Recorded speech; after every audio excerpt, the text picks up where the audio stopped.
مطالعات نشون داده که به تنهایی نتونستن این بحران رو حل کنن. این بحران زمانی حل شده که این انتقال آب اومده ترکیب شده با یک سری سیاست‌های دیگه. اون سیاست‌ها چی بودن خدمتتون عرض کردم.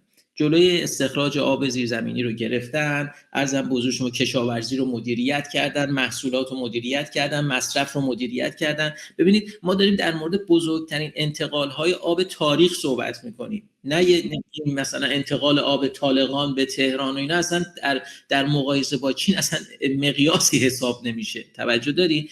بزرگترین انتقال‌های آب تاریخ وقتی انجام شده اینها همه در واقع بی اثر بوده مگر اینکه در کنارش یک سری سیاست‌های دیگه انجام بشه. بدون اون سیاست‌ها شما تمام آب خزر، تمام آب خلیج فارس هم بیای به تهران انتقال بدی، اتفاقی نمیفته.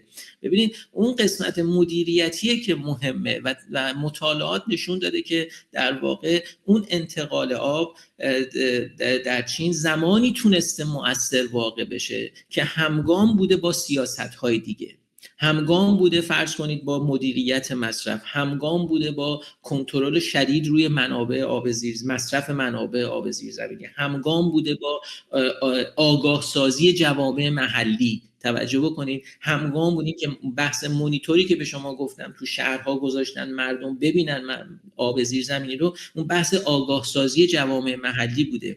یعنی تمامی این اقدامات انجام شده، بله در کنارش هم یه انتقال آب انجام شده تونسته کمک بکنه.